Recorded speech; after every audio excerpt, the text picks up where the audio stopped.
Nous avons fusionné les deux tables rondes, les deux dernières tables rondes, qui portaient d'ailleurs sur des sujets assez voisins. Ce sont les grandes réformes des deux septennats Mitterrand, réformes sociales, économiques, industrielles, et les réformes sociétales, et j'ajoute culturelles. Ça fait beaucoup de choses à débattre aujourd'hui. Nous en aborderons quelques sujets avec quelques-uns des principaux intéressés.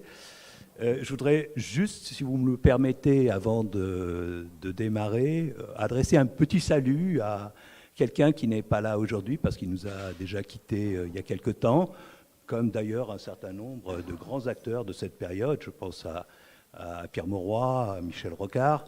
Je sais que la personne à qui je pense nous regarde sans doute pas de là-haut, parce que je crois que il ne croyait pas beaucoup au ciel, mais il nous regarde sans doute avec un petit sourire amusé. Je pense à Henri Emmanuelli, dont je crois que tout le monde peut louer ici la grande liberté d'esprit. Et je voulais juste, par amitié, lui adresser un petit salut. Salut, Henri. Voilà, nous allons commencer. Le programme est copieux. Nous aborderons, je vous demanderai d'avoir des interventions peut-être resserrées si possible, mais de ne pas hésiter à rebondir les uns sur les autres pour donner un petit peu de vigueur et de vivant à ce débat. Alors peut-être on va commencer par Jean Roux, à tout seigneur, tout honneur, puisque finalement, il n'y a pas beaucoup de politiques qui, de leur vivant, peuvent attacher leur patronyme à un héritage et à un contenu politique. Vos lois sur le travail, Jean Roux, font encore partie aujourd'hui, je dirais, du fondement du Code du travail. Ce sont des lois très importantes. Racontez-nous un peu. Bon, on sait que ce sont des lois qui, globalement, protègent, ont donné beaucoup de droits aux salariés au sein de l'entreprise. Peut-être racontez-nous un petit peu, en dehors du contenu que vous pouvez rappeler, qui est assez large, un petit peu, ce qu'on aimerait savoir, c'est dans les coulisses de la préparation de ces lois, dans vos négociations, j'imagine, avec ce qu'on appelait le CNPF à l'époque. Vous imaginez bien. Quel est le souvenir marquant que vous gardez peut-être des choses qui ont été le plus dur à arracher, à accrocher ? Il y aurait beaucoup de choses à dire. D'abord, je vais faire 2 commentaires. Je suis heureux que cette réunion se tienne dans une ville moyenne. C'est le cœur de la France. Il n'y a pas que Paris. Et je suis heureux de voir que les Parisiens aient fait le déplacement. Et ici, nous sommes un certain nombre qui défendons la qualité de ces villes. Donc, on commence à parler avec un autre discours. Le deuxième point, je voudrais dire aussi que c'est la victoire de Mitterrand, mais pour moi, c'est une double victoire. C'est celle d'un homme exceptionnel, mais c'est aussi celle des électeurs qui ont gagné ce jour-là. Et moi, je me rappelle à la descente du perron de la mairie le 10 mai, d'abord avec un peu de retard, parce qu'il n'y avait pas de téléphone portable. Il n'y avait pas de télévision en continu, donc les gens avaient attendu de voir les informations et venaient. Et là, je me rappellerai deux mots qui sont restés un peu des messages pour moi. Une ouvrière du textile, Roanne, n'y en manquait pas, qui dit « J'espère que maintenant, on va s'occuper de nous ». Et un vieux syndicaliste qui dit « Je pensais que je ne verrais jamais ça dans ma vie ». Bon, alors cela étant dit, comment je me suis retrouvé au ministère du Travail ? Ça n'était pas prévu. J'étais dans l'équipe de Mitterrand, mais après l'élection, je suis parti avec une délégation municipale dans ma ville jumelle espagnole de Guadalajara. Et là, coup de fil de Bérégovoy, secrétaire de l'Élysée, qui me dit « Le président t'invite à boire le café le jour de sa prise de fonction ». Bon, j'ai dit j'étais dans l'équipe de Mitterrand, donc c'est la reconnaissance, c'était pas dans un grand restaurant parisien. Et là, Bérégovoy me dit avec un sourire « Je crois qu'il ne va pas te proposer que le café ». J'y suis allé. Et moi, j'avais 39 ans, j'étais chargé du logement dans l'équipe de campagne. Je me suis dit, secrétaire d'État au logement. Et il m'a dit, monsieur Auroux, d'abord, je ne sais pas où vous êtes, on vous cherche à l'étranger, alors qu'il y en a qui ne bougent plus de chez eux, au cas où. Et il me dit, mais j'ai pensé à vous pour le gouvernement. Je suis très honoré. Et j'ai pensé à vous pour le ministère du Travail. Alors là, vous vous rappelez en 81, la pression sociale qu'il y avait. Et je dis à Mitterrand, Président, c'est beaucoup d'honneur, beaucoup de responsabilités, mais je dois vous dire, je ne suis pas juriste de formation, je suis littéraire de formation. Et là, cette réponse que je n'oublierai jamais, il me dit, justement, je ne veux pas un juriste. Il me dit, vous êtes maire d'une ville ouvrière. Creusons, hein. Vous êtes maire d'une ville ouvrière, vous comprenez les partenaires sociaux, les attentes, les aspirations. C'est vous qui en sentirez les choses et vous trouverez bien des énarques pour tenir la plume. Et donc, je me suis retrouvé au ministère du Travail, à la surprise générale, et à commencer par moi, avec le souci d'une responsabilité extraordinaire, parce que le premier gouvernement de gauche depuis aussi longtemps, être ministre du Travail, soyons clairs, j'avais peur d'un échec. Là, par contre, Mitterrand m'avait dit, je vous soutiendrai, mais rappelez-vous quelque chose, ce qu'on ne fait pas la première année ou les 18 premiers mois, on ne le fait jamais dans un gouvernement. D'ailleurs, l'essentiel, si je puis me permettre, l'essentiel du bilan, la partie la plus substantielle du bilan de François Mitterrand, elle est dans cette première année, ces 2 premières années peut-être de cette c'est vrai. Alors, mon aspiration, c'était les 110 propositions. Et ça a été aussi, je me suis intéressé, et quand même j'ai relu le programme commun, parce qu'il y avait quand même des choses, et j'ai relu aussi le Conseil national de la résistance, où il y avait des choses intéressantes. Après quoi, j'ai rencontré mes partenaires sociaux. Alors quand même, regardez le panel, Krasuki pour la CGT, Elmont-Maire pour la CFDT, Bergeron pour FO, Menu et Markelly pour les cadres, et puis Bornard pour la CFDC, et puis du côté patronal, Chotard, et puis Bernasconi, qui étaient les PME et le CNPF. Et donc là, avec, j'allais dire pas l'innocence, mais la dynamique de cette élection qui avait été gagnée, j'ai dit, écoutez, on met tout sur la table à mes partenaires, co-gestion ou co-détermination à la française. Alors là, je dois dire que le succès, je ne parle pas du patronat. Le patronat, Chotard est arrivé en disant, nous sommes les bourgeois de Calais, on a la corde au cou, vous n'avez plus qu'à nous exécuter. Vous voyez, donner l'ambiance, je vais créer des soviets dans les entreprises. Il faut quand même se rappeler ce moment-là. Bon, et donc, du côté syndical, alors, Krasuki, c'était plutôt la loi, l'État, et on n'entre pas dans d'autres considérations de co-gérer l'entreprise, donc co-gérer un peu le capital, pas question. Bergeron, moi, je simplifie pour les camarades ou les militants, mais pour gagner du temps, mais Bergeron, je veux du grain à moudre. Moi, je ne veux pas refaire la société, mais ce n'est pas François qui va me démentir. Donnez-moi de quoi rentrer sur mes troupes et dire qu'on a obtenu ceci. La CFTC, modérée, chrétienne, etc. L'encadrement, Menu et Markelly, gardez-nous nos statuts de cadre. Nous sommes cadres, il n'y a pas de système d'encadrement dans toute l'Europe. Donc, nos caisses, nos responsabilités, nos collèges. Et alors, j'ai dit, Edmond-Maire va me sauver. Et Edmond-Maire m'a dit, écoute, on a essayé l'autogestion. On ne peut pas dire qu'avec, rappelez-vous, l'IP, les temps ne sont pas mûrs, ou mes troupes ne sont pas mûres. Donc, ma seule perspective, c'était de faire rentrer le plus de démocratie possible dans la vie de l'entreprise. Alors, soit au niveau des salariés, soit au niveau de leurs organisations. Alors, je vais aller très vite parce que nous sommes nombreux, mais en ce qui concerne les salariés, d'abord, je rappelle que mon premier décret avec Jacques Delors en juin 81, c'était d'augmenter le SMIC de 10%. Avec 50% d'effet sur les charges sociales, pour quand même tenir compte de la vie, des contraintes économiques.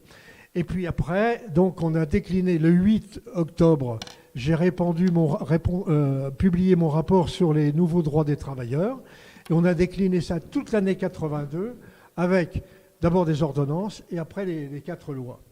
Alors, je vais énumérer très vite parce que je crois qu'il faut mettre ça. Moi, je fais beaucoup de conférences dans les universités. Ils sont assez surpris, des jeunes qui n'ont pas connu ça, mais ils ont 20 ans aujourd'hui, ce qu'on avait fait à ce moment-là. Avec donc, c'est une coproduction législative avec les organisations syndicales, avec le parti, qui avait une commission spéciale, qui avait même à cette époque-là des groupes socialistes d'entreprise. Il y avait des groupes qui étaient dans les entreprises, que vous avez d'ailleurs réunis à Rouen. Bon. Alors, une vraie dimension. D'abord, limiter l'intérim. Et c'était l'intérim qui se développait. Bon, la précarité. Alors, je n'ose pas vous dire au point où on en est aujourd'hui avec Uber et compagnie. Oui, et les plateformes, on revient non pas à Monde de demain, à celui d'avant-hier, avec les tâcherons et les journaliers. Donc, limiter l'intérim au renforcement et au remplacement. Ensuite, temps partiel, qu'on appelait choisi. Temps partiel, mais qui donnait des droits complets. Vous aviez, alors après, la réduction du temps de travail, ça a été évoqué ce matin, réduction sur la semaine, 39 heures payées 40, sur l'année, 5e semaine de congés payés, et sur la vie, feu la retraite à 60 ans. Ensuite, le droit d'expression, permettre aux gens de parler, je disais tout simplement, l'entreprise ne doit pas être le lieu du bruit des machines et du silence des hommes. Alors ça aussi, c'est tombé un peu en désuétude, mais c'est dommage parce que si on ne fait pas là où il faut, ça se fait sur les ronds-points. C'est un besoin d'expression qui s'est exprimé. Et puis le droit d'expression, le droit disciplinaire, le contrôle des règlements intérieurs. Il y en a peut-être des délégués syndicaux qui ont vu des règlements intérieurs, je veux dire que c'était inimaginable le culot qu'il y avait dans certains de ces... Et puis, quelque chose qui fonctionne aussi, c'est le droit de retrait. Le droit de retrait d'une situation de danger. Ça, c'était pour les salariés à titre individuel. Pour les organisations représentatives, renforcement des organisations syndicales en termes de liberté, de communication de locaux, je n'entre pas dans les détails. Renforcement des délégués du personnel, même chose. Et puis, création des délégués de site. Les délégués de site, ce sont des délégués qui sont, par exemple, dans un centre commercial où ils prennent en charge les problèmes communs, c'est-à-dire la sécurité, le parking, les sanitaires, de façon globalisée par rapport aux diverses entreprises qui sont là. Comité de groupe, je rencontrais quelqu'un tout à l'heure, un syndicaliste qui était dans le comité de groupe. Les entreprises s'organisaient de façon beaucoup plus globale et internationale. Donc je disais, il faut aussi qu'il y ait la parole des salariés qui puissent s'exprimer. Comité de groupe. Il y avait aussi, alors après mes 2 enfants préférés, comité d'hygiène, le comité d'entreprise, qui a un peu évolué depuis de façon négative, mais le comité d'entreprise qui, pour moi, avait pour vocation de s'occuper de la vie économique et le CHSCT de la vie sociale dans l'entreprise. Alors le comité d'entreprise, je lui avais donné les moyens, 0,2% de la masse salariale, pour qu'il puisse faire des études liées avec le droit d'alerte. Si les clignotants se mettaient à l'orange ou au rouge, qu'ils puissent venir et pouvoir payer des études qui soient indépendantes. Alors ça, c'était le comité d'entreprise, avec aussi une petite notion, je gardais bien l'idée des œuvres sociales et culturelles, mais je préférais appeler action, parce qu'œuvre, il y avait un côté paternaliste qui me plaisait moins bien. Mais c'est vraiment marginal. Et puis, surtout les CHSCT, Comité d'hygiène, de sécurité et des conditions de travail. Il existait des comités d'hygiène et de sécurité avant, mais qui étaient passifs. C'était sécuritaire et médical, si j'ose dire, et sanitaire. Là, le CHSCT, on rajoutait, c'était l'amélioration des conditions de travail. On en faisait de structures actives, avec personnalité juridique, qui permettait d'ester pour défendre la cause. Alors, tout ça a été alors le CHSCT qui avait bien marché. Les salariés, les syndicats qui s'étaient investis dedans, au bout de 30 ans, étaient devenus des experts en sécurité du travail. Ils connaissaient la boîte. Ils s'étaient formés sur les nouvelles technologies, les nouveaux produits. Maintenant, c'est devenu une vague commission qui n'a plus la personnalité civile. Et puis, alors, tout ça avec des gens plus de liberté individuelle, plus de liberté, ça permettait, pour compléter la loi, de développer la politique contractuelle, avec la NAO, c'est-à-dire, je disais, la démocratie économique et politique à ses rendez-vous. Il faut que la démocratie économique ait ses échéances et que la démocratie économique ait ses rendez-vous. Et puis, pour donc développer un politique contractuelle et puis alors aussi renforcer la médecine du travail, ça a été dit ce matin, et l'inspection du travail, là aussi. Donc, c'est tout alors, pour vous dire, et là, je dois rendre hommage à tous les syndicalistes, tous les gens qui ont travaillé parce il a fallu réviser le Code du travail, le défendre un peu partout, et je les revois toujours avec émotion. Alors, il y a ceux qui ont eu retraite à 60 ans pendant quelques temps, qui sont aussi très contents, mais tous ceux qui, du mouvement syndical, des différents syndicats, il y en avait que 5 à l'époque, gardent une émotion avec un reproche: tu nous as fait bosser, mais quand même, c'était pour la bonne cause. Et donc, clin d'œil européen, simplement, Mitterrand me demande, au mois de juillet, au premier sommet, et me dit: préparez-moi donc un mémorandum social européen. Alors j'ai fait un papier en disant très modestement: est-ce qu'on peut commencer à réfléchir à des convergences sociales et des convergences fiscales? J'ai parlé de ça. 10 minutes après, ils étaient que 10, mais j'ai été vraiment éjecté du débat. Socialiste, barbu, avec des communistes au gouvernement. Toujours barbu d'ailleurs. L'Europe n'était pas prête, hein, je peux te dire. Voilà, merci. Est-ce que tout de même, vous avez eu... On aimerait savoir... Est-ce que vos interlocuteurs patronaux d'époque ont mis des lignes rouges sur un certain nombre de domaines et quelle a été l'attitude dans tout cela de François Mitterrand? Est-ce qu'il a toujours soutenu, quels que soient les sujets, si je puis dire, qui étaient sur la table? Mitterrand, je l'ai dit tout à l'heure, Mitterrand m'a parfaitement soutenu tout le temps. Ouais. J'ai eu qu'un débat avec lui qu'on a réglé en tête-à-tête, je le dis, ce n'est pas un secret d'État. Dans les 110 propositions, il y avait le droit de veto. C'est-à-dire que le comité d'entreprise pouvait tout bloquer. Et là, les syndicalistes m'ont dit faut faire attention parce qu'il peut y avoir des problèmes en amont ou en aval. Certains me disaient si c'est dans une bonneterie de Roanne qu'on arrête la machine à coudre, ça ne va pas faire un drame. Si c'est dans une usine sidérurgique, tu as peut-être des gens en amont. Trouve-nous autre chose. Alors Mitterrand m'a dit moi j'avais dit ça, je lui ai dit je vais vous expliquer. C'est comme ça que j'ai créé le droit d'alerte. Le droit d'alerte qui permettait d'intervenir, d'aller jusque-là, et d'où la logique, d'où le 0,2% et d'où la liberté de faire des études indépendantes, voilà, des audits indépendants. Donc j'ai remplacé, mais ça a été le point de débat. Pour le reste, j'ai été soutenu par tout le monde.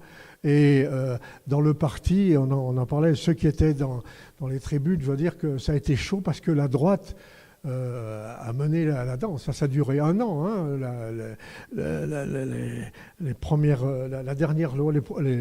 ordonnances étaient en janvier et le CHSCT le 23 décembre. Avec un point d'orgue sur les droits individuels, le droit d'expression, le 4 août. Le matin du 4 août. Comme par hasard. Date symbolique. Merci. Merci Jean Auroux.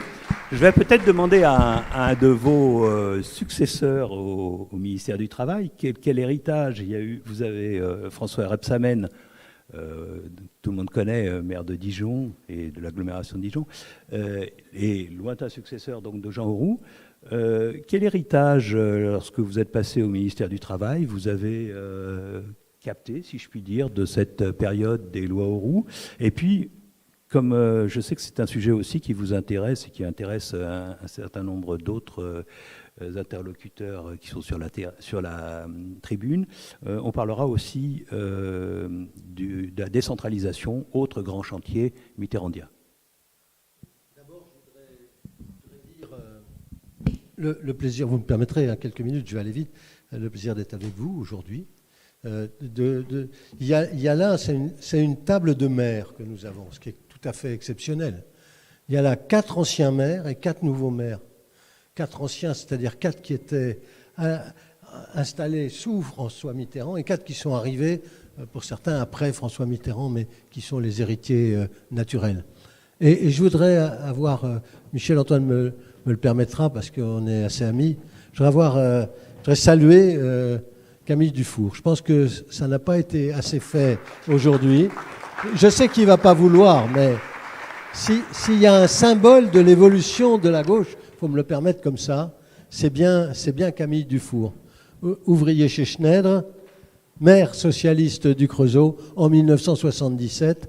Et quand Pierre Jox, ce matin, parlait des arbres qui ont été plantés, qui ont amené les victoires des uns et des autres dans cette région, je parle de cette région bien sûr, eh bien la victoire, 106 ans ou 107 ans après la commune du Creusot, pour ceux qui font de l'histoire, Camille Dufour devenait le premier ouvrier, maire du Creusot, et c'est formidable. Je te jure, c'est de te revoir aujourd'hui.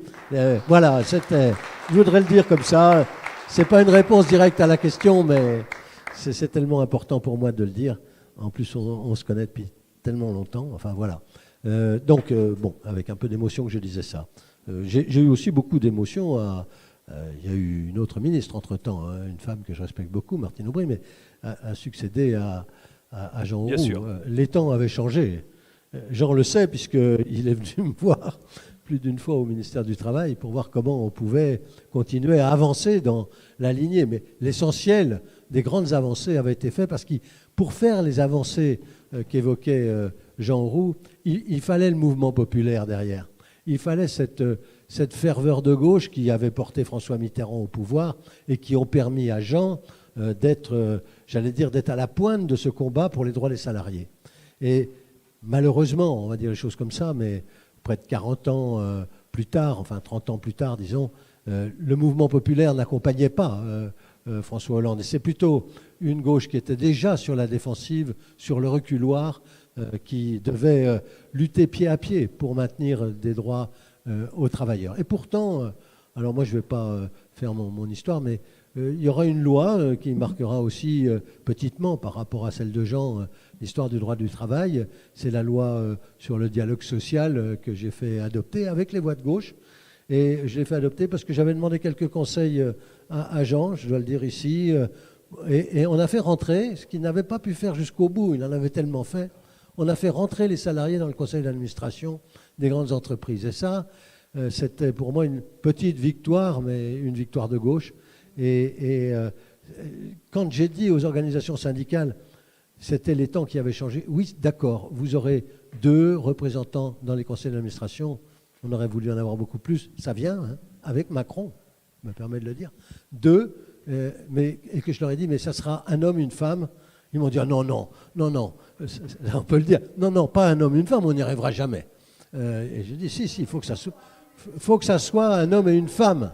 Il faut que ça soit un homme et une femme comme représentants et tout. Et les organisations syndicales étaient quand même, pour la plupart, on peut le dire, non pas opposées au fait que ça soit un homme et une femme, mais disant, mais nous n'avons pas les femmes syndicalistes à ce niveau-là aujourd'hui. Et donc, je dis, c'est comme ça qu'on va y arriver. N'aie pas peur, je te vois et je t'entends. N'aie pas peur. Voilà. Donc, alors après, bon, la gauche, on ne le dit jamais assez, mais la gauche, avec François Mitterrand, ce sont les grandes réformes. C'est la transformation de cette société qui était bloquée depuis 1958, qui vivait encore sur la guerre. Et donc, la France est rentrée dans un État moderne avec François Mitterrand en 1981, parce que pour la première fois, ce pays pouvait marcher sur ses 2 jambes, avec une gauche et une droite. Et toutes les avancées depuis 1981 qui ont été faites dans le domaine des collectivités locales, elles ont toujours été le fait de la gauche. Et ça, c'est l'impulsion, pas uniquement de François Mitterrand, mais de ceux qui étaient auprès de lui. Je pense immédiatement, Gaston Defferre. Même si son nom a été décrié, à Gaston Defferre, à Pierre Mauroy, qui étaient quand même les 2 grands artisans, et à Pierre Jox, qui était là aussi ce matin. Et c'est que la gauche qui a fait ces avancées-là, y compris celles que Jean-Pierre Chevènement a portées auprès de Lionel Jospin, et y compris celles qui ont été tentées sous François Hollande, pour certaines qui ont été réussies. Et donc, depuis 1980, le rapport entre l'État central et les collectivités locales a évolué fortement sous l'impact de la gauche qui toujours avait cette formule, moi je veux rapprocher le pouvoir du citoyen. Voilà. Et si moi je me retiens que d'un mot de François Mitterrand, une phrase, parce que c'est très difficile, il y en a tellement dites, et on lui en fait dire tellement aujourd'hui encore, mais qui symbolisait son engagement. C'est pour donner la parole aux autres de s'exprimer. François Mitterrand, il avait dit « Quand je vois les inégalités qui progressent dans un pays, et en France notamment, je me dis que c'est la République qui recule. Et quand je vois ce qui se passe aujourd'hui, je me dis que la République recule. » Merci. Michel-Antoine Rognard, autre compagnon de route de François Mitterrand, ancien maire de Mâcon. Vous vouliez intervenir, j'imagine, aussi sur cette question de la décentralisation. Dans la continuité de ce que vient d'évoquer brillamment le maire de Dijon, notre camarade et ami François Rebsamen, je voudrais dire 2-3 choses sur la décentralisation. Mais auparavant, je voudrais vous parler d'un événement qui a eu lieu, un événement politique, qui a eu lieu les 31 décembre et 1er février 1981 à Mâcon. Cet événement n'a jamais été traité par la presse nationale, excusez-moi, à peine un petit filet dans le monde, dans la presse locale abondamment. Qu'est-ce que c'était les États généraux du cadre de vie? Et c'était le point de départ de la campagne présidentielle. Nous avons eu sur 2 jours à Mâcon, le samedi, des débats importants, des tables rondes, un film sur un problème breton, des animations diverses, et le dimanche 1er février, dans le brouillard intense qui régnait ce jour-là en Mâconnais, un grand meeting avec le candidat qui venait d'être désigné par le congrès extraordinaire le congrès extraordinaire, peu importe, région parisienne, qui venait de désigner François Mitterrand à l'unanimité comme candidat, et comme nouveau secrétaire, premier secrétaire du Parti socialiste, Lionel Jospin, qui a fait sa première apparition en tant que telle à Mâcon. Je lui ai rappelé tout à l'heure, il a de très bons souvenirs à cet égard. Et le candidat François Mitterrand, ce jour-là, a pris la parole assez rapidement, une demi-heure, 10 premières minutes consacrées à ses souvenirs mâconnais, car c'est à Mâcon qu'il avait rencontré pour la première fois Henri Freinet, du mouvement Combat, pour que son organisation soit en relation,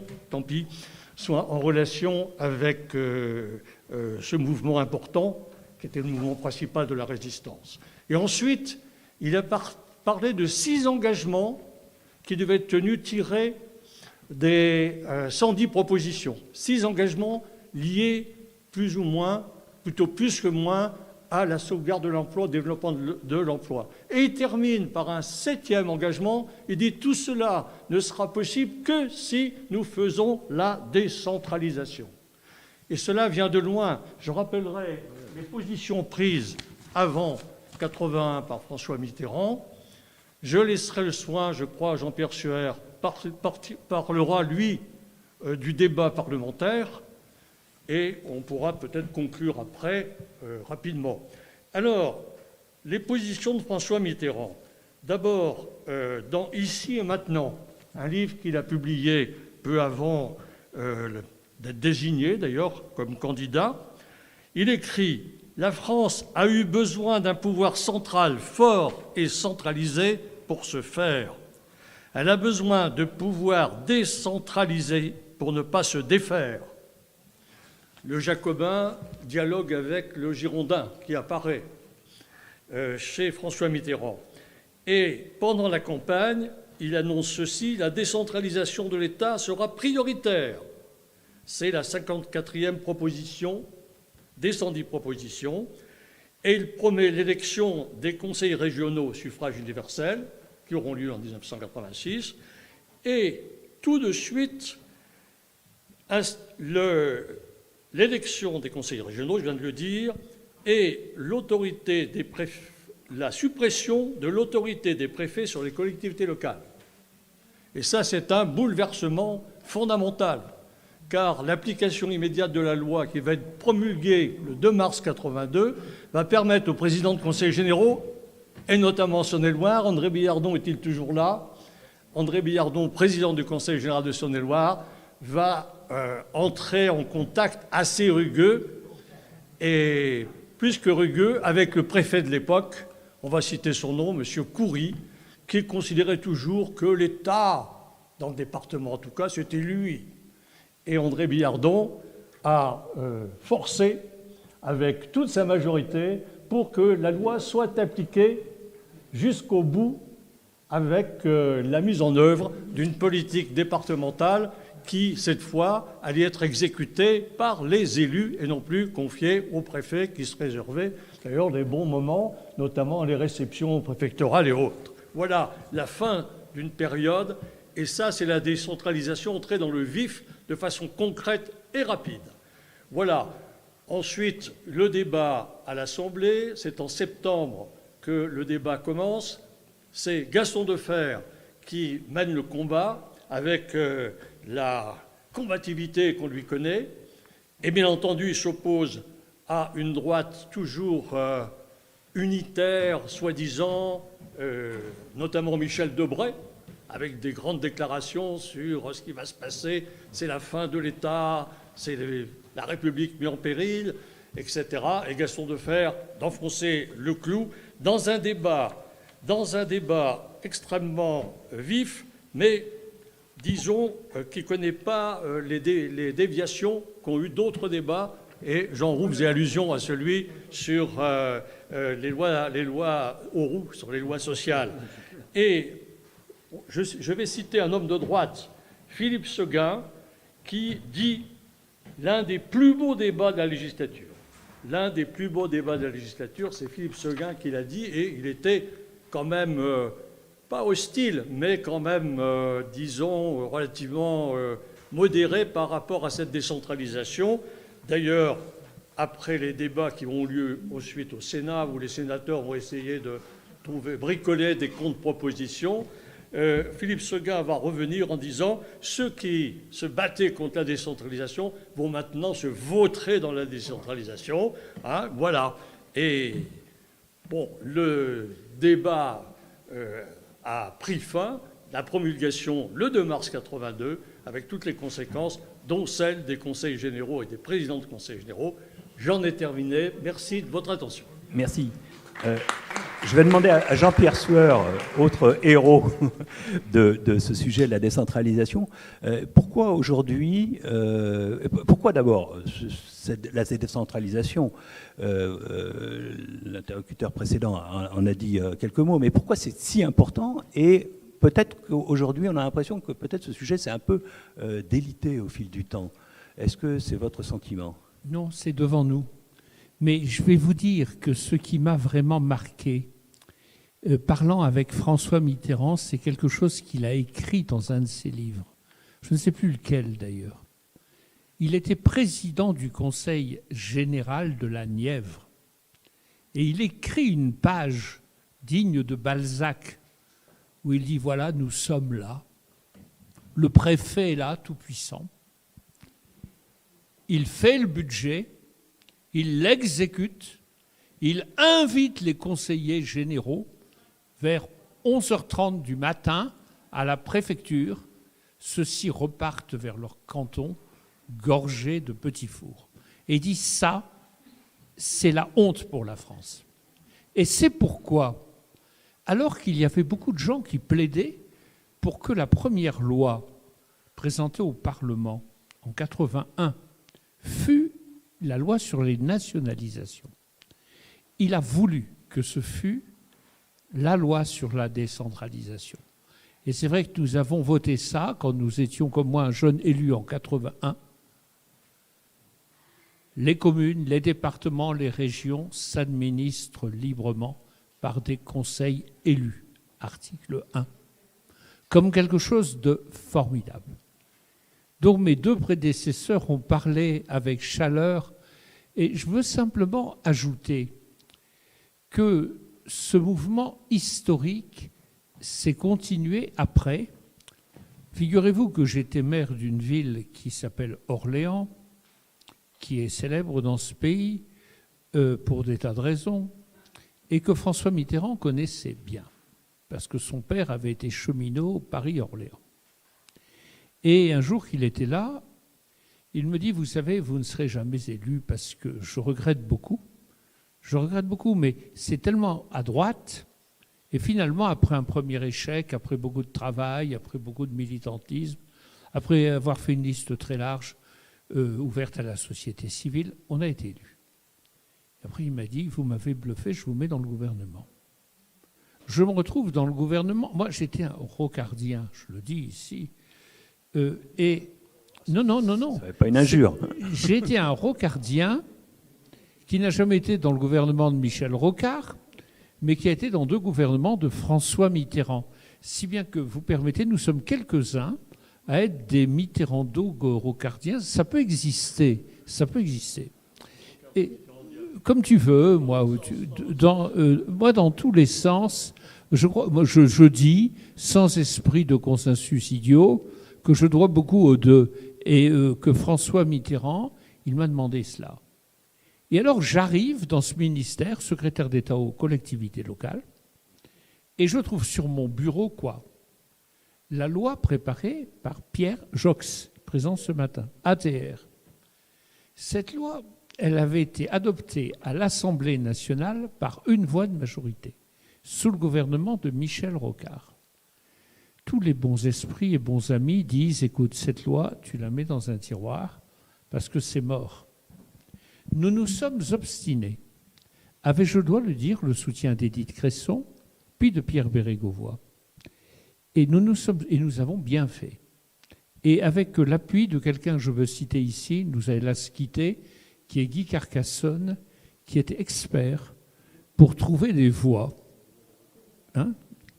Et finalement, cette loi, d'abord, elle passe au Sénat. Naturellement, j'ai fait mes premières armes jeune ministre devant le Sénat. Ils me regardaient un peu comme ça, j'ai été modeste. Je leur ai dit, vous savez, on ne supprimera aucune commune. Et deuxièmement, les communautés de communes seront faites librement par les élus. Et ces 2 points ont été essentiels au Sénat et aussi à l'Assemblée nationale. Si bien qu'après beaucoup d'efforts, et après que j'eus refusé un amendement venant de Saint-Pierre-et-Miquelon qui disait que la commune de Miquelon-Langlade touchait je ne sais plus combien par an, le mec me disait, tu sais, peut-être c'est la voie qui va te manquer. J'ai dit, quand même, on ne peut pas accepter des choses comme ça. La loi, en 2e lecture à l'Assemblée, elle est passée avec 2 voix de majorité. Et quand on voit aujourd'hui l'essor de l'intercommunalité, il faut se souvenir que c'est 2 voix. Et on a réussi à faire ces communautés de communes en respectant les communes. Moi, je crois que c'est la voie française pour avancer. Pierre Mauroy m'avait dit, je crois qu'il l'a dit publiquement, que lui, en arrivant, il avait une idée, trop de communes en France. C'était de réduire le nombre à 2000 communes. Et regarde, ça a été fait dans d'autres pays d'Europe. Mais il a dit, il y avait quelqu'un au-dessus de moi avec qui c'était totalement impossible, et je crois que le quelqu'un au-dessus avait raison.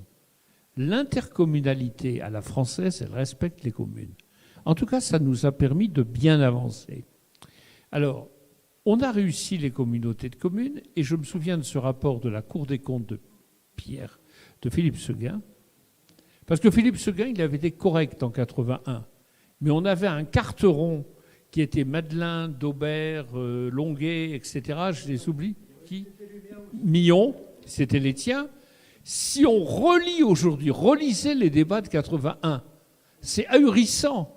Ils ont dit de telles monstruosités en disant que la France allait être détruite, tout ça. Bon.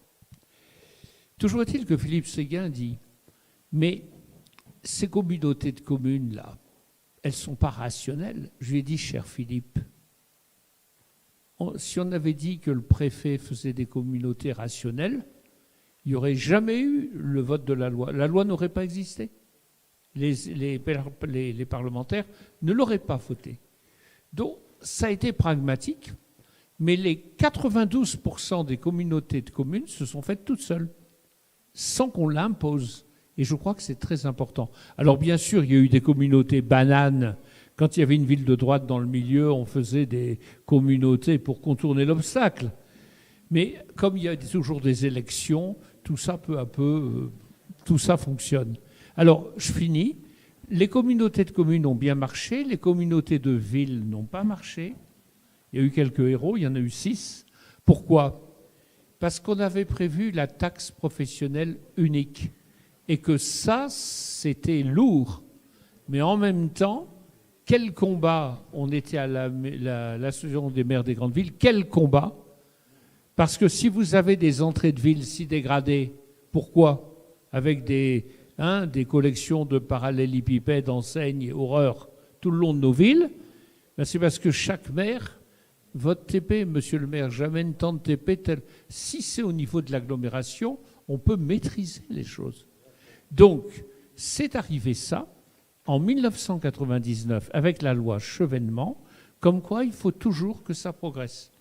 De même, on a fait en 92 la première loi sur les conditions d'exercice des mandats locaux. J'ai eu plaisir à parler avec François Rebsamen sur une nouvelle loi sur la formation des élus. On a créé la formation des élus, on a créé la retraite des élus, etc., etc.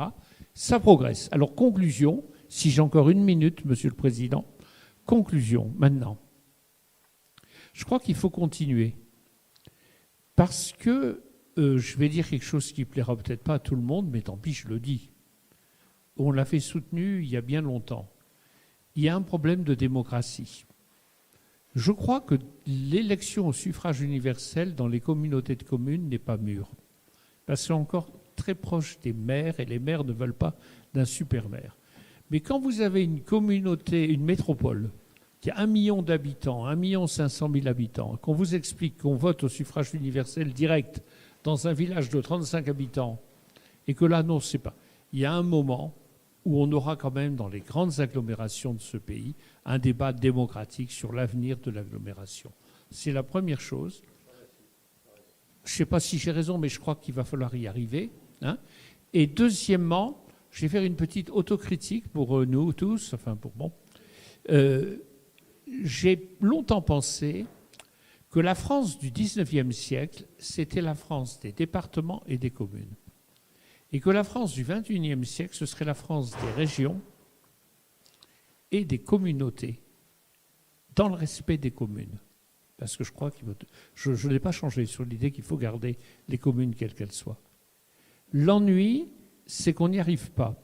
Parce qu'on a fait une réforme, puisqu'on n'est pas dans la langue de bois, je l'aurais dit ce matin à l'ami François, j'ai beaucoup d'amis François, qui étaient à côté de nous deux tout à l'heure, c'est que je crois que les grandes régions posent une difficulté d'éloignement du pouvoir.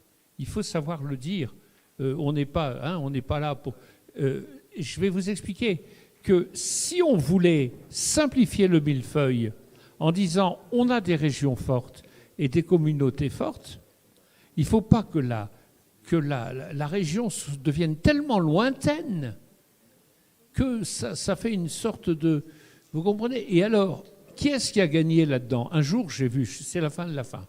Hein, Monsieur Bernard, à la fin. Manuel Valls, il arrive au Sénat. Et il dit, voilà, d'un ton martial, il dit en 2023, il n'y aura plus de département. Moi, je reste sur ma chaise, là, tu vois, et je dis, mon vieux, à mon avis, il y aura encore des départements quand tu ne seras plus Premier ministre.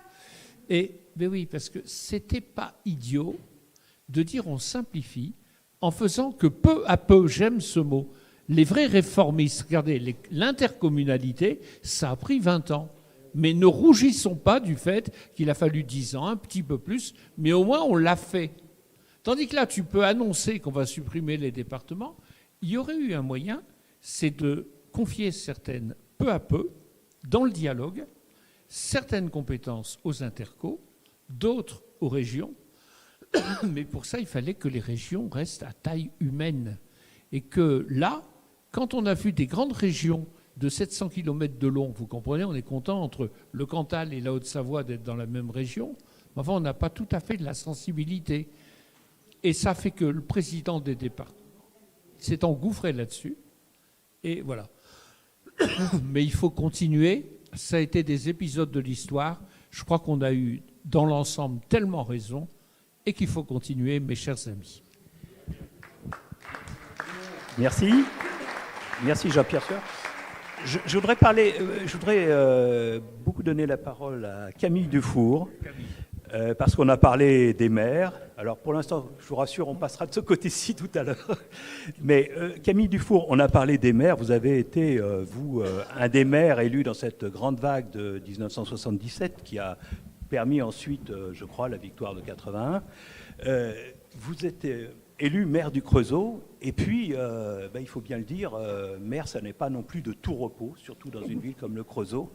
Et vous avez dû affronter ce qu'on appelle une catastrophe industrielle, qui était le dépôt de bilan de Creusot-Loire. Est-ce que vous pouvez simplement nous restituer un petit peu cette période qui correspond aussi, qui vient après le tournant de la rigueur de 82 et qui est peut-être une période où, après l'euphorie du début du septennat de François Mitterrand, on est rentré un peu dans le dur.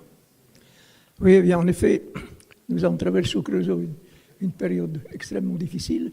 J'aurais voulu avant, je ne sais pas si je vais là quand même, parce qu'on a beaucoup parlé de Mitterrand, président de la République. Moi, j'aurais voulu parler de Mitterrand, premier secrétaire du Parti socialiste avant 81. Et j'ai retrouvé dans mes archives... Le Mitterrand d'Épinay, donc. J'ai retrouvé dans mes et d'après. archives, mais tout a été bousculé, puis je ne sais plus. Il faut toujours consulter les archives. Voilà, ça. Celui-là. Oui, j'ai retrouvé dans mes archives la motion qu'avait préparée François Mitterrand, premier secrétaire du Parti socialiste, en 1979 pour le congrès de Metz. Et il y a tellement de similitudes entre ce qu'il avait préparé et ce qu'il a fait dans les premiers mois de sa présidence que j'ai pensé que ça valait le coup de l'évoquer. Absolument, allez-y. Alors, il avait donc préparé une motion. Cette motion, elle fait 40 pages. Alors, je ne vais pas vous lire les 40 pages, mais j'ai extrait l'essentiel de son programme pour s'il venait à être élu comme président de la République. Et voilà ce qu'il dit. Ce qu'il disait qu'il fallait faire rapidement. Un plan démocratique pour sortir de la jungle de l'économie de libre concurrence.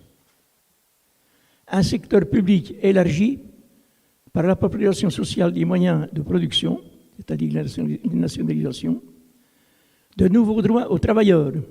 La démocratie économique et la démocratie sociale doivent faire corps avec la démocratie politique. La décentralisation, on en a été beaucoup parlé tout à l'heure. Les Français ont à se défendre contre un État omniprésent, uniforme et tracassier. Des mesures immédiates dans les 3 premiers mois. Ne pas renvoyer aux calendes grecques notre programme. Et enfin, le développement de l'Europe, construire l'Europe des travailleurs.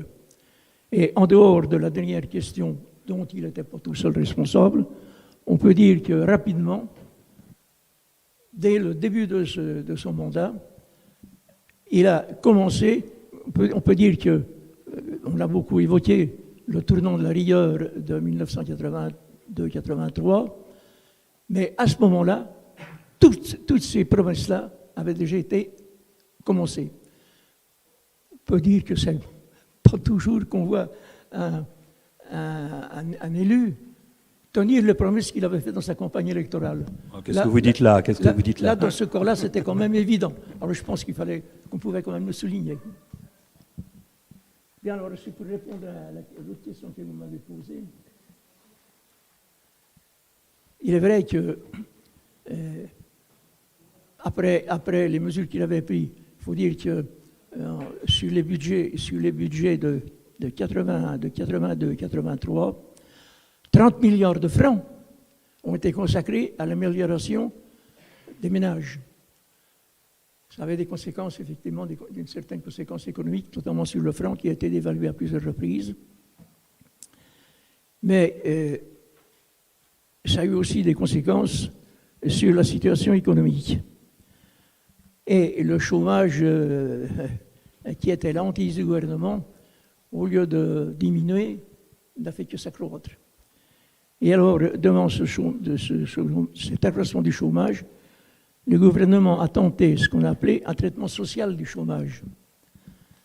Il a créé les comités locaux de l'emploi, la mise en place des missions locales pour l'avenir des jeunes, l'institution des pôles de conversion, puis plus tard, la création des TUC, c'est-à-dire les travaux d'utilisation collective, les travaux d'utilité collective. Mais la situation a continué de se dégrader sur le plan économique.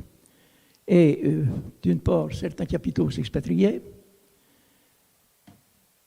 Également, l'obstruction qui avait eu lieu au niveau de l'Assemblée nationale pour l'adoption des lois de nationalisation, tout ça a fait que le chômage s'est développé.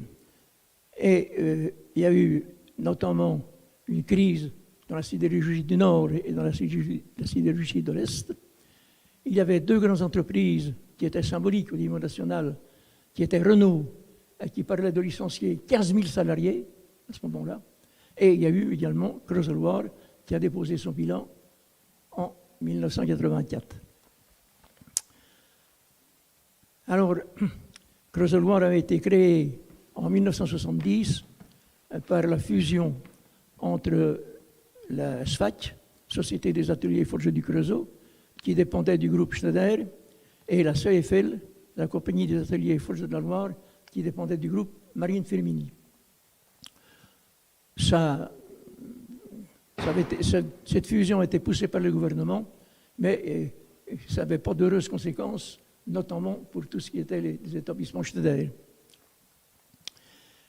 Je passe sur les 14 ans d'existence de Creusot-Loire, mais finalement, en 1984, on a eu le dépôt de bilan. Alors ça venait d'une part de ce qu'il y avait un manque de capitalisation, c'est ce qu'on appelait le capitalisme sans capitaux, également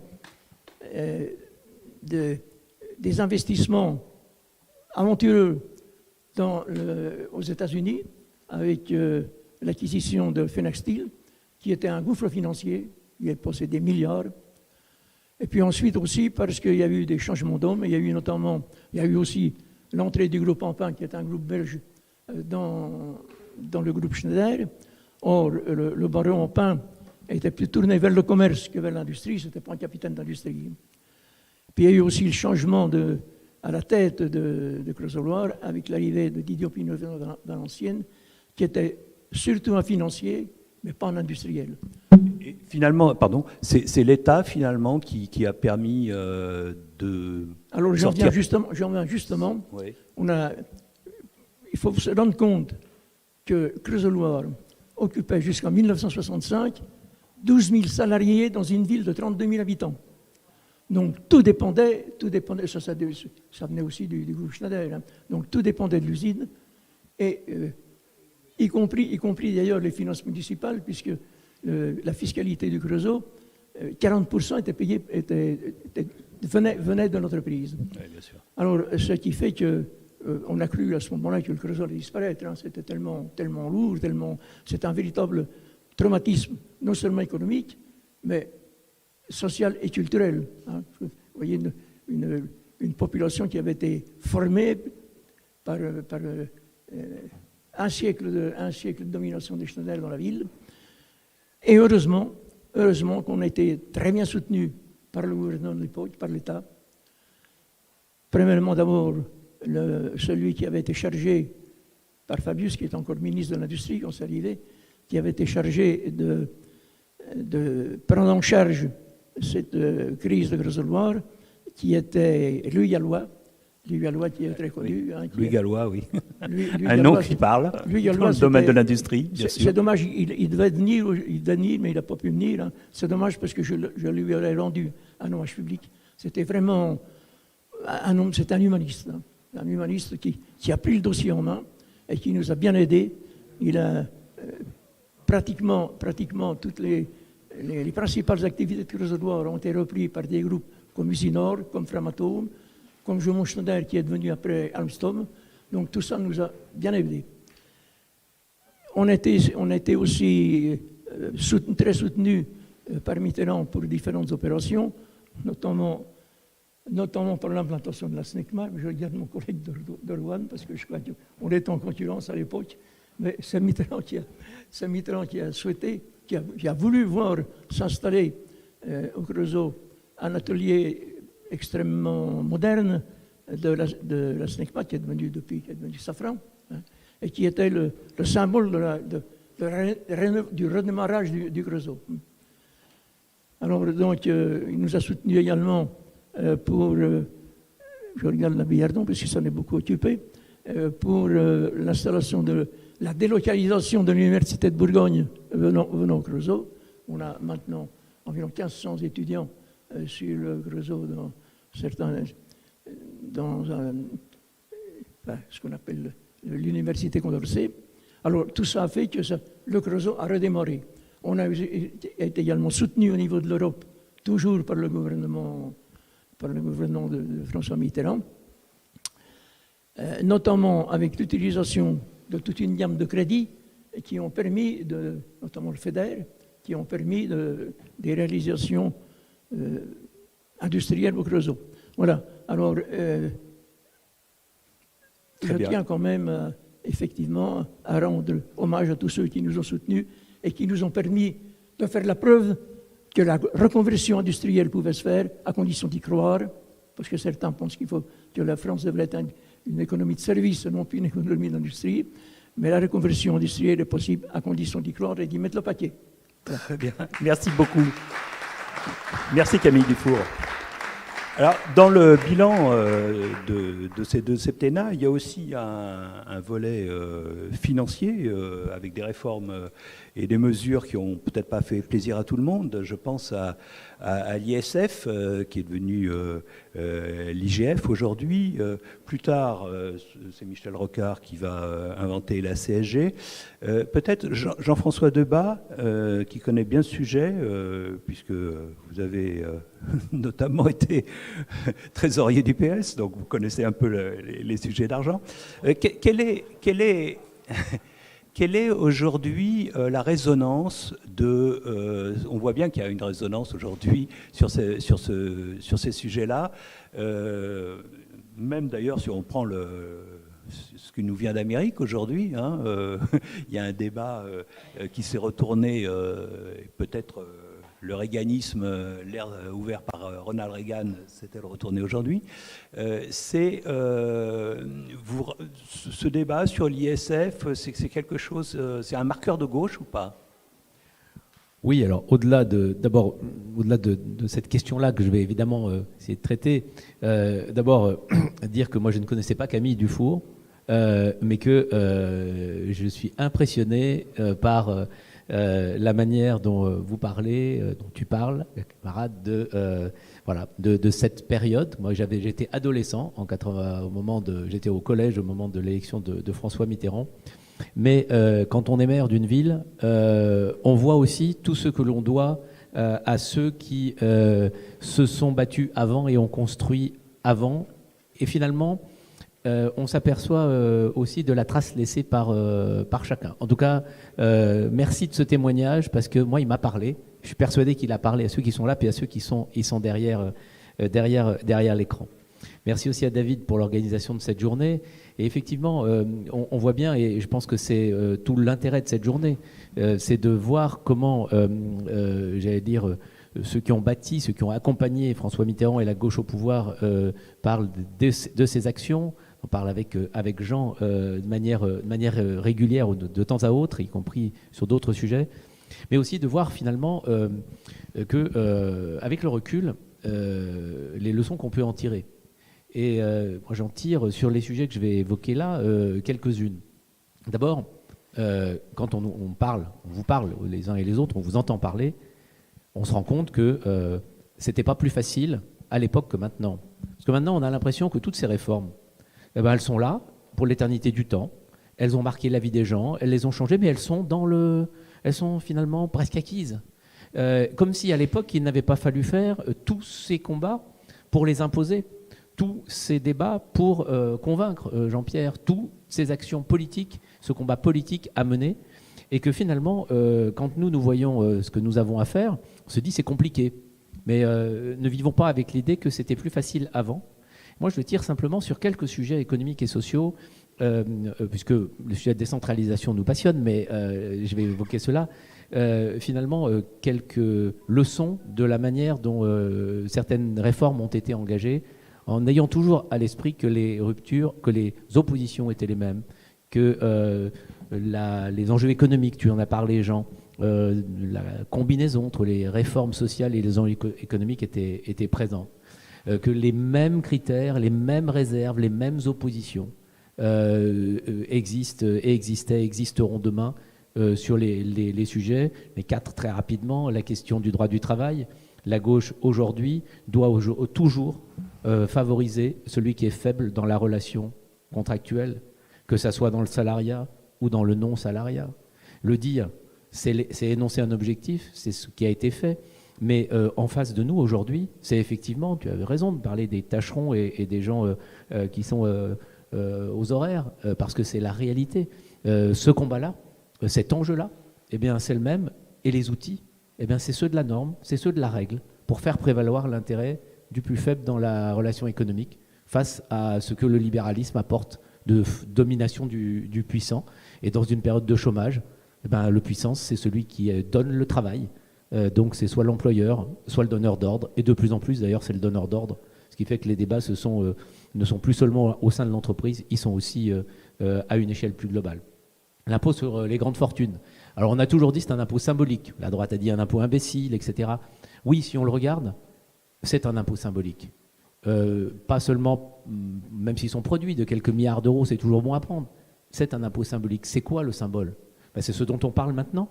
C'est-à-dire le fait de marquer que les plus riches doivent avoir une contribution plus importante et que la contribution du patrimoine est une contribution parce qu'une partie des inégalités se niche dans les inégalités de patrimoine.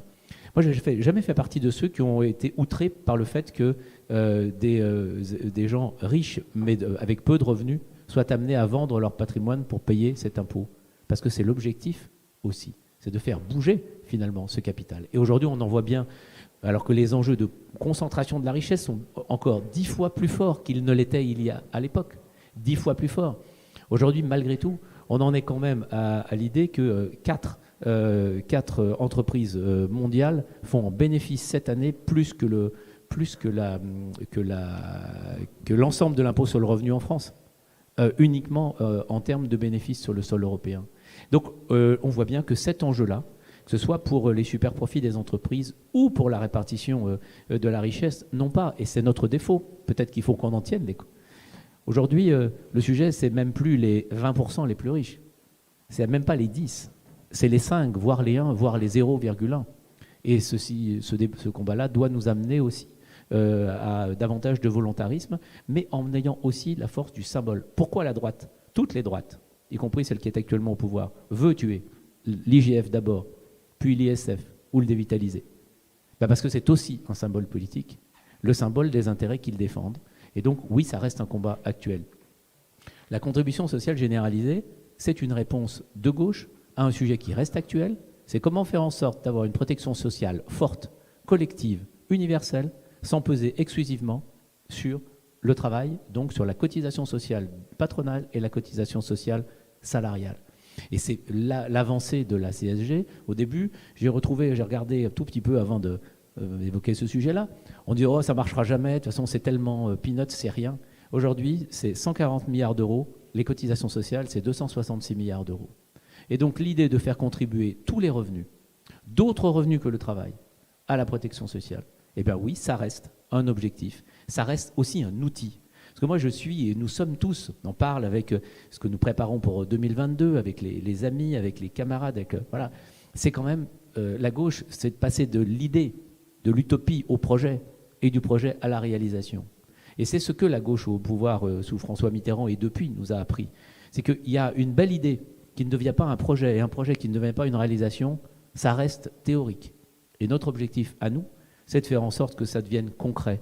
Même si ce n'est pas totalement conforme à l'idée idéale qu'on aurait pu s'en faire, il vaut mieux le faire quand même plutôt que d'en rester à constater qu'on n'a pas pu. Et sur ces sujets-là, oui, il y a encore à bâtir. Et puis même sur les nationalisations, moi je fais partie des gens, alors d'abord je me suis fait coller par François Hollande dans un jury de sortie de Sciences Po. J'ai dû bosser tout l'été. Il était à l'époque, j'étais déjà mauvais sur la théorie de l'offre. Et il m'avait collé sur ma mauvaise connaissance. Peut-être que je ne le défendais pas avec assez d'assurance en réalité. Peut-être pas assez de conviction et donc je n'avais pas su le convaincre de me donner la note minimale pour pouvoir passer. Mais au-delà, j'avais défendu la thèse suivante, c'était à la sortie de concours de Sciences Po, c'était « L'État est-il un bon actionnaire ?» Et moi, j'avais défendu la thèse que oui, à la fin, l'État est quand même pas un si mauvais actionnaire que ça. C'est plus une théorie actuelle. Mais sans revenir aux nationalisations, encore que on l'utilise encore, on l'évoque encore, et probablement aurait-on pu le faire aussi quand il s'agit de sauver des outils bancaires de la faillite dans certaines circonstances. Ce que nous donne finalement la traduction qu'aujourd'hui on peut en retirer, c'est pas nationaliser l'économie, c'est qu'il y a une légitimité de l'intervention publique pour réguler le marché et que cela passe par une intervention dans l'économie. L'intervention dans l'économie, ça doit rester un des ADN de la gauche, un des ADN de la gauche de gouvernement, un des morceaux d'ADN de notre social-démocratie. Et ça fait aussi partie de leçons pour l'avenir, parce que finalement, tous les débats, la droite et l'ensemble des enjeux qu'elle porte, étaient opposés au partage de la richesse. Malheureusement, sur 40 ans, malgré tous ces outils, on peut presque constater qu'avec le libéralisme ambiant, c'est eux qui jusqu'à présent ont gagné. Le libéralisme reste opposé aux outils de l'intervention des États dans l'économie. Et on sait aujourd'hui que les réponses ne sont plus nationales mais européennes. Mais c'est aussi des combats qu'il faudra mener. La défense des droits du plus faible dans le rapport économique reste un enjeu. Et lui aussi est à la fois national et européen. Et puis l'avenir d'une protection sociale. Parce que finalement, les futurs marchés, c'est le marché de l'éducation et le marché de la santé.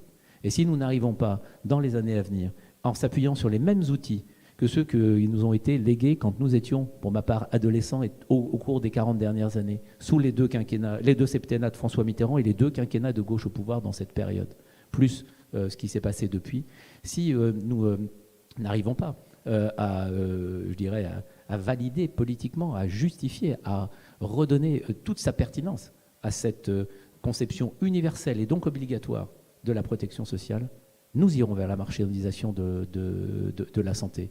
Et il faudra bien arriver à faire contribuer autre chose que les revenus du travail à proprement parler. Eh bien, la CSG, même on ne refera pas la CSG, mais il faudra inventer d'autres choses pour aboutir à cela. Et ça reste. Et moi, je retire de cette journée l'idée, la confirmation que les combats restent les mêmes, les valeurs restent les mêmes, les objets et les sujets sont différents, mais que c'est aussi ça qui fait une continuité, une force politique et qui inscrit notre action dans une histoire, dans des racines, parce que quand on sait un peu d'où on vient, et grâce à vous, on le sait un peu plus aujourd'hui, on a peut-être plus de chances de savoir où on veut aller après. Merci. Pardon. Il y a beaucoup de sujets qu'on pourrait encore aborder. Il y avait notamment les réformes sociétales, l'abolition de la peine de mort, la fin de la Cour de sûreté de l'État, la fin des tribunaux militaires, beaucoup de sujets. Mais il y a aussi, peut-être pour être plus en cheville, je dirais, avec le temps présent, il y a aussi le bilan en matière de culture, qui est assez important. Jean-Marc Vessou, au niveau d'une ville oui, bien sûr, au niveau d'une ville comme celle de Cahors, qu'est-ce que la culture, on sait que le bilan de langue Mitterrand est extrêmement important. Le budget de la culture qui avait été multiplié par 5 ou par 10, les grands travaux, la libéralisation de l'audiovisuel, le prix unique du livre. Aujourd'hui, quelle est un peu la traduction, l'héritage de cela, de ce que vous voyez, vous, dans votre ville, au niveau des institutions culturelles, et qu'est-ce que vous aimeriez, en fait, retirer de cet héritage et peut-être pour le prolonger ? Déjà, l'importance de la culture. Bien sûr. Dans un contexte aujourd'hui où on l'a fait passer comme quelque chose d'accessoire, alors que évidemment, et c'était encore plus le cas sous Mitterrand et Lang, on considérait que c'était essentiel. Donc vous l'avez dit, la culture aujourd'hui, le passage Mitterrand-Lang, c'est reconnu par tous. On considère même que l'âge d'or de la politique culturelle, ça a été à ce moment-là. Alors évidemment, il y a les grands travaux qui sont encore présents. Essentiellement parisien, il faut bien le le dire. Louvre, essentiellement à Paris, mais pas que. Quand on fait l'inventaire, on s'aperçoit qu'il y a eu aussi beaucoup d'investissements dans les territoires. Il y a ce qu'évoquait ce matin très bien Anne Hidalgo, qui est le souci qu'a eu François Mitterrand, à la fois de libérer la création artistique et à la fois de faire en sorte d'associer les créateurs et les artistes à la fois au projet politique et à la fois à la conduite de la politique. Puis il me semble qu'il y a 3 mesures qui sont assez symboliques de ce qu'était François Mitterrand. Quelqu'un qui ne lâchait rien, quelqu'un d'opiniâtre, quelqu'un d'obstiné, qui avait une vision et qui avait une conviction. Même s'il avait une conviction et des convictions extrêmement fortes, sa capacité aussi à s'adapter aux aspirations de la société, à s'adapter à l'évolution technologique. Puis quelque chose qui est marquant aussi, me semble-t-il, c'est de toujours penser à la place de la France et à considérer que le prestige de la France, sa souveraineté, on dit aujourd'hui, on a l'impression qu'elle ne passerait que par l'économie. Elle pouvait aussi passer par la culture. Il y a la première mesure qui est prise, elle est dans les 110 propositions, c'est le prix unique du livre. Une mesure qui est prise de suite, puisqu'elle vient avant l'été 81. Donc, on est prêt à la faire passer dans un contexte, c'est toujours un petit peu le cas aujourd'hui, on a une évolution des circuits de distribution, où on a une vraie menace sur la vente notamment des livres en librairie, puisqu'on voit qu'il y a une baisse aujourd'hui de chiffre d'affaires qui est fait dans la vente en librairie. Des menaces aussi sur les éditeurs. Et aujourd'hui, c'est parce qu'on a mis en place ce prix unique du livre qui consistait à arrêter le fait que le livre neuf devait être celui qui avait été décidé par l'éditeur, qui a sauvé ce système-là, qui fait qu'aujourd'hui, on a encore un système culturel et du livre qui tient en France. Et moi, je le vois concrètement, parce qu'aujourd'hui, quand on voit, par exemple, la déperdition du commerce, la difficulté, mais avoir une librairie aujourd'hui dans son centre-ville, c'est quelque chose d'essentiel pour le coup, pour lequel il faut se battre. Il y a eu, ça a été dit rapidement, la question des radios libres, qui étaient sous monopole. Là aussi, on a une évolution technologique avec l'arrivée de la FM, et donc il y a une aspiration. D'ailleurs, quand j'ai revisité un petit peu cette histoire, je m'aperçois que Mitterrand avait testé un peu la désobéissance civile, ça m'a intéressé. C'est-à-dire qu'il crée à Solferino, la radio Riposte, c'est illégal, le gouvernement Barre dit la loi s'applique pour tous, et donc on envoie les forces de police à Solferino pour dire il faut fermer cette radio. Et là, évidemment, Mitterrand a bien compris l'intérêt politique de sortir et de dire oui, mais il y a des principes, celui du droit à l'information qui dépasse évidemment tout ça. Mais on voit la façon dont il le fait. Il accepte les radios commerciales, mais dans le même temps, il crée un fonds de soutien pour toutes ces radios libres. Aujourd'hui, il y a 600 radios libres qui vivent parce qu'il y a ce fonds de soutien. Elles auraient toutes disparu. Et c'est ces radios libres aujourd'hui qui permettent d'avoir une information de proximité, d'avoir une culture, d'avoir un espace de création. Même pragmatisme, je dirais, quand arrive la libération de l'audiovisuel. On aurait pu dire on ne touche à rien, c'est le service public, et on ne prend aucune mesure pour faire venir des télévisions commerciales. Il accepte la création de Canal+, mais il impose à Canal+, de sauver le cinéma français. Parce que c'est Canal+, aujourd'hui, qui fait en sorte qu'il y a encore un cinéma français. Sinon, aujourd'hui, il serait américain. Et dans le même temps, d'ailleurs, même si la privatisation de TF1, c'est Chirac, hein, c'est pas Mitterrand. Mais même s'il accepte, à l'époque, la 5 et la 6, ils n'iront pas très loin, il a l'idée d'aller créer la 7 à l'époque qui devient Arte. Et qu'aujourd'hui, personne ne voudrait supprimer, en tout cas je l'espère, parce qu'elle est quand même particulièrement utile. Et puis, il assure une régulation à travers la haute autorité, j'ai oublié la création de la haute autorité de la communication audiovisuelle, qui est un pouvoir autonome, ce n'est pas l'État qui décide d'eux. Et c'est intéressant de faire le parallèle, me semble-t-il, avec l'apparition des réseaux sociaux. Parce que finalement, c'est qu'une nouvelle étape de la technologie. Les réseaux sociaux, c'est la possibilité de diffuser plus de canaux. Là, à tel point que chacun peut, à un moment donné, fournir de l'information. Et sur les réseaux sociaux aujourd'hui, c'est bien le manque, à un moment donné, de régulation qui pose des difficultés. Parce que le principe qui a été arrêté, c'est la liberté totale. Pourquoi pas? Mais qu'est-ce qui se passe? Et on a eu des événements récents aux États-Unis avec un président qui vient de perdre, qui conteste le résultat de l'élection, faisant appel à du complotisme. Personne ne peut contester aujourd'hui les résultats, personne n'a suivi, bien évidemment, et qui agite les émeutiers qui mettent en péril la démocratie aux États-Unis, qui, à un moment donné, censure l'expression de Donald Trump. C'est le patron de Facebook, le patron de Twitter et le patron de WhatsApp qui décident eux-mêmes de dire là, il faut censurer, on ferme les codes. Mais quelle légitimité démocratique ont aujourd'hui ces patrons américains d'aller dire c'est nous qui allons décider ce qui peut se dire et ce qui ne peut pas se dire? Et c'est en ça où aujourd'hui, me semble-t-il, il y a la possibilité de s'inspirer de ce qu'a conduit François Mitterrand, de la façon dont il voyait les choses, pour construire un projet de gauche qui puisse prendre la place entre les extrêmes et le en même temps. Merci. Benoît Rivet, vous êtes maire de... excusez-moi, de Cherbourg. Vous avez succédé à M. Cazeneuve.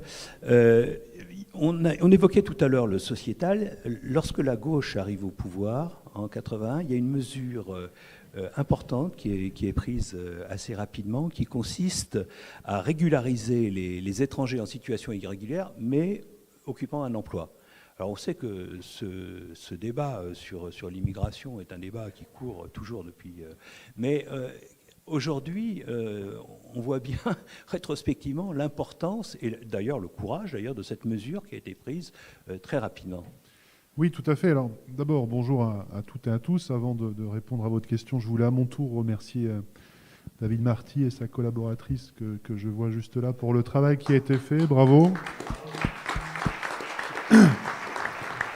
Alors, je le dis parce que je suis aussi le dernier intervenant, mais merci beaucoup David, parce que je crois que ça aurait été dommage que cette journée n'ait pas lieu.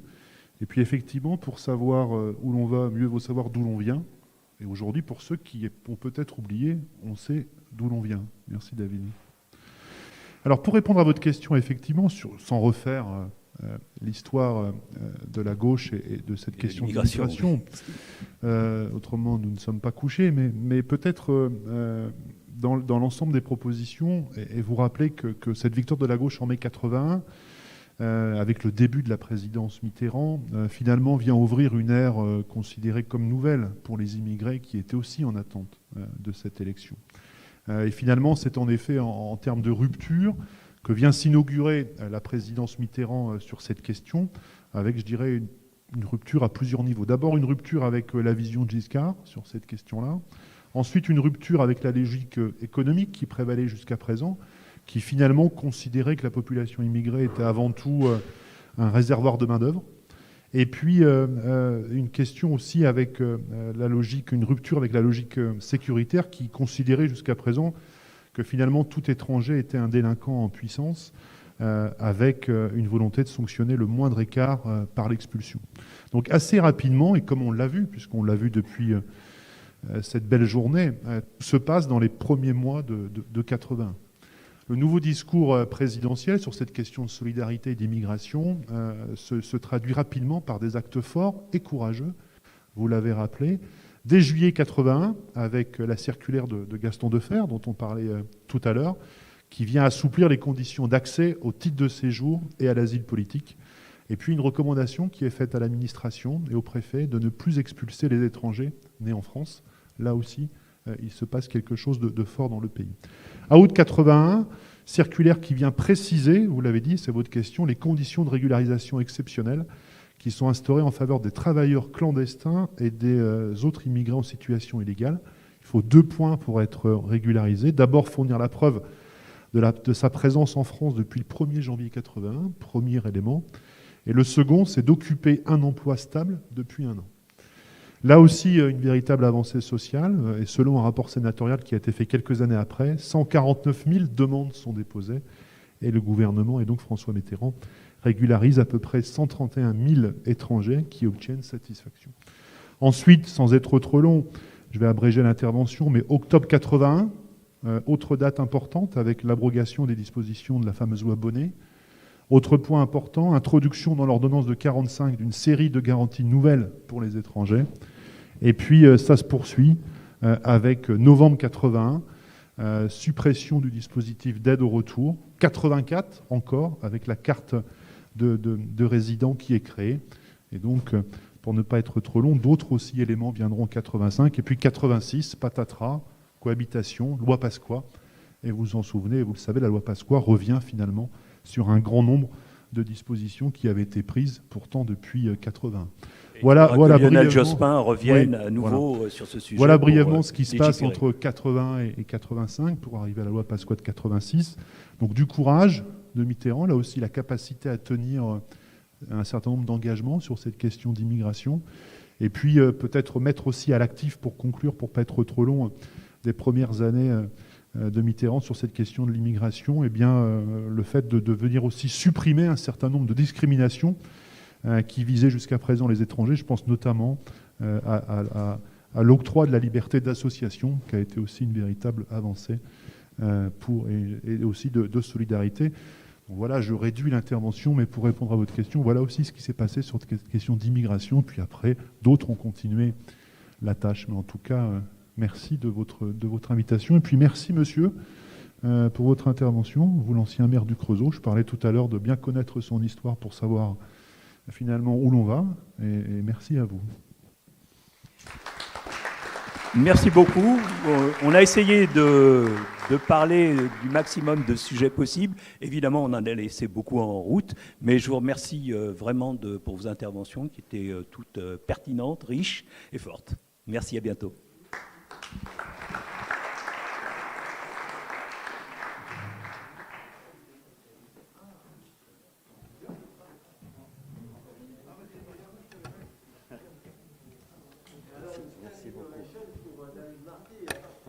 Il a organisé quelque chose de formidable, formidable. Pas facile, remarquable. Merci beaucoup, merci infiniment. Cette belle journée s'achève, ou presque, pas tout à fait.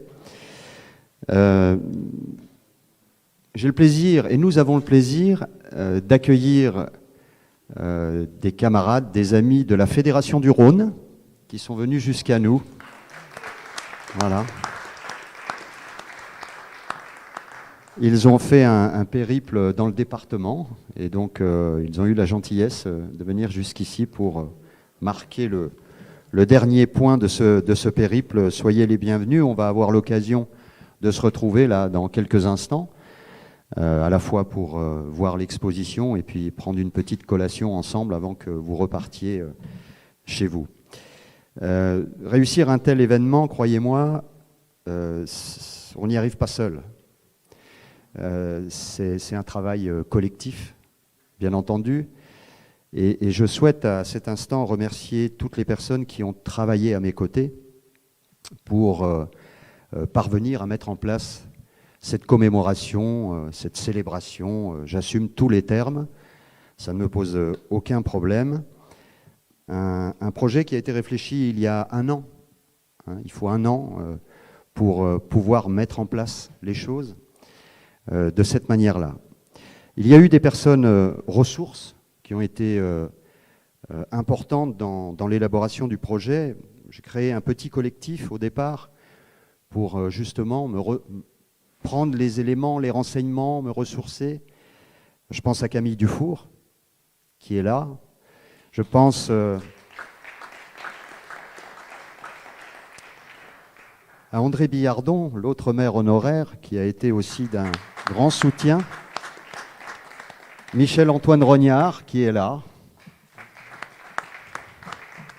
Alain Bollery, qui est un journaliste local, je ne sais pas où il est, qui est là, voilà, il se cache là-bas. Bien entendu, Jean-Paul Golin, que vous allez découvrir pour ceux qui ne l'ont pas fait encore, qui est le photographe qui a fait cette belle exposition. Jérôme Durin, le sénateur qui a dû nous quitter, qui a aussi participé à ce travail, la première fédérale Violaine Gillet. La FNESER, cher François, qui a été un partenaire essentiel, que je tiens à remercier, avec le directeur Hervé Beaumanoir qui est là, et puis Marius Esposito également, qui doit être par là, qui a travaillé aussi en étroite collaboration avec le collectif. L'Institut François Mitterrand, même si Hubert Védrine n'est pas là, il m'a beaucoup encouragé. Je tiens à le saluer. Gaëtan Gors également. Nous avons travaillé en collaboration étroite. Même s'il n'est pas là, ça a été quelqu'un qui a été aussi une personne ressource importante pour moi, notamment dans les échanges que nous avons eus. C'est Paul Quiles. Il a été cité tout à l'heure. Paul Quiles se déplace très peu maintenant, mais il m'a beaucoup aidé sur l'élaboration du programme notamment.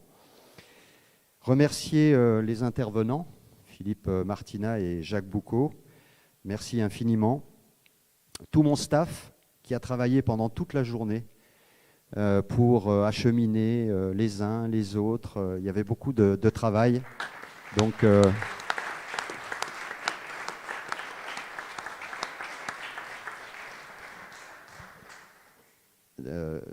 ce sont essentiellement, mais pas que, hein, parce que je ne peux pas les citer tous, mais essentiellement voilà, des membres de mon équipe municipale qui étaient avec nous. 2 dames que je tiens vraiment à remercier. Une qui n'est plus là, puisqu'elle est partie avec François Hollande tout à l'heure. C'est sa plus proche collaboratrice, Samia, qui a été vraiment déterminante dans tous les contacts qu'on a pu avoir. Et une autre dame qui est là, Salia.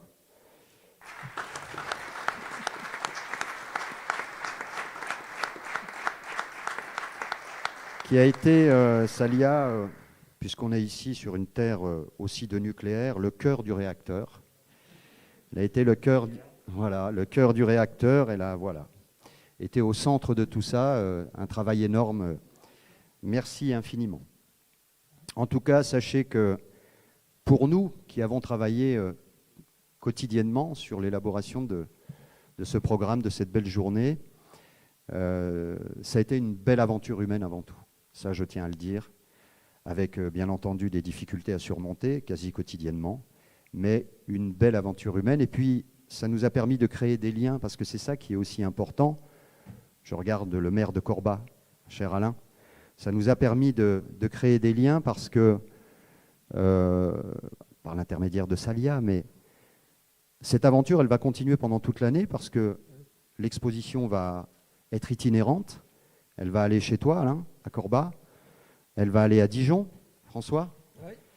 Elle va aller peut-être à Villeurbanne. Je ne sais pas si Cédric est encore là. Et puis, Jean-François m'a déjà dit, voilà, moi j'aimerais bien voir un petit peu comment on peut faire quelque chose chez moi. Cherbourg est candidat également, voilà. Donc, Jean-Paul est reparti dans sa galerie, mais il n'a pas fini de voyager. Et c'est ça qui est important, c'est de créer des liens entre nous. Et c'était l'objectif aussi de cette journée, c'est-à-dire que ce qui nous a permis de construire cet événement, c'est-à-dire quelque part l'esprit Mitterrand, ce qui nous a guidés, ce qui nous a rapprochés au-delà de nos différences, de nos parcours, sans doute pour certains communs, pour d'autres beaucoup moins aujourd'hui, mais peu importe. En tout cas, on a eu envie de se rencontrer, on a eu envie de parler, on a envie d'échanger et de partager ce beau moment. C'est là l'essentiel, avec des intervenants, je tiens à le souligner, à les remercier encore une fois, de grande qualité pendant toute cette journée. Alors, peut-être nous donner rendez-vous dans 10 ans pour les 50 ans.